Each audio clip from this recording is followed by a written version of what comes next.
Assalamualaikum warahmatullahi wabarakatuh. Perkenalkan, nama saya Alicia Safirullah Rasita dengan NIM G00241128 dari kelompok B3.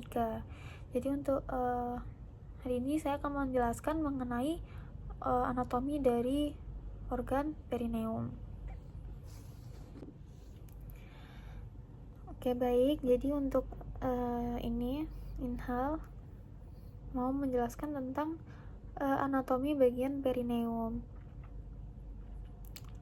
Nah, jadi ini saya jelasin dulu tentang perineum itu apa. Jadi badan perineum itu juga disebut juga sebagai tendon sentral perineum. Itu merupakan struktur fibromuskular yang letaknya ada di garis tengah perineum berbentuk belah ketupat.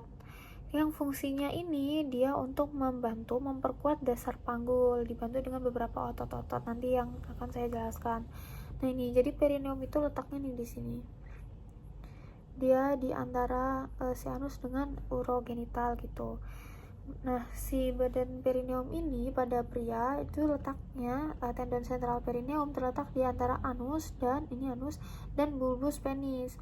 Sebaliknya pada badan wanita itu memiliki struktur yang terletak di antara anus dan batas posterior lubang vulva. Ini jadi untuk yang gambar ini tuh untuk perineum pada pria gitu ya. Nah, si perineum ini kan tadi bentuknya dia belah ketupat. Dia itu punya garis melintang yang melewati tubero ischiadicum gitu. Jadi nanti dia akan membagi si perineum ini menjadi dua bagian berbentuk segitiga. Kan belah ketupat, nanti ada yang lalu ada garis melintang gitu. Ini membagi yang antara posterior dan yang anterior. Nah, untuk yang posterior, dia ini merupakan regio analis. Kemudian untuk yang anterior yaitu regio urogenital gitu. Terus nah ini beberapa otot yang membantu yang menyusun perineum gitu dan membantu untuk memperkuat dasar panggul.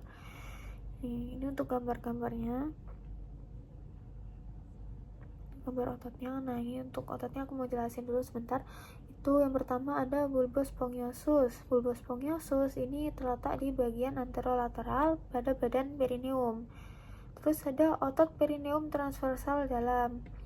Pada pria, dia ini melekatnya secara lateral pada badan perineum.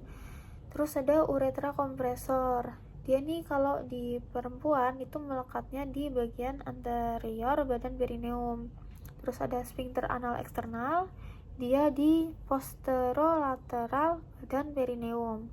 Selanjutnya yang kelima itu ada otot atau musculus sphincter ani interna.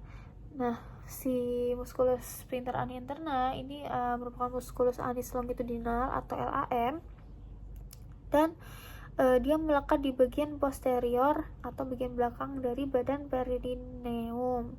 Kemudian ada sphincter uretra eksternal. Dia letaknya di anterior dari badan perineum. Terus ada otot levator ani, terdiri dari serat internal otot puberorectalis dan melekat secara lateral pada badan perineum sepanjang seluruh panjang vertikalnya. Terus ada rectouretralis. Ini merupakan otot polos perineum yang membentang dari LAM atau tadi musculus anis longitudinal ke lateral kelenjar bulbouretral dan melekat ke anterolateral otot puberorectalis.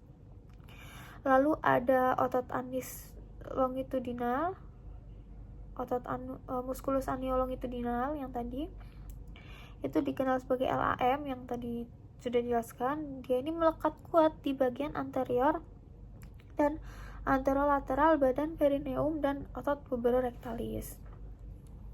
Ini untuk memperjelas aja, ini gambar-gambarnya. Ini ada tadi musculus ani externus, musculus levator ani. Terus tadi yang ada di atas juga nih ada musculus bulbo spongiosus itu kan yang di sini. Ini untuk memperjelas aja. Oke, selanjutnya mau menjelaskan mengenai vaskularisasi dan juga inervasinya.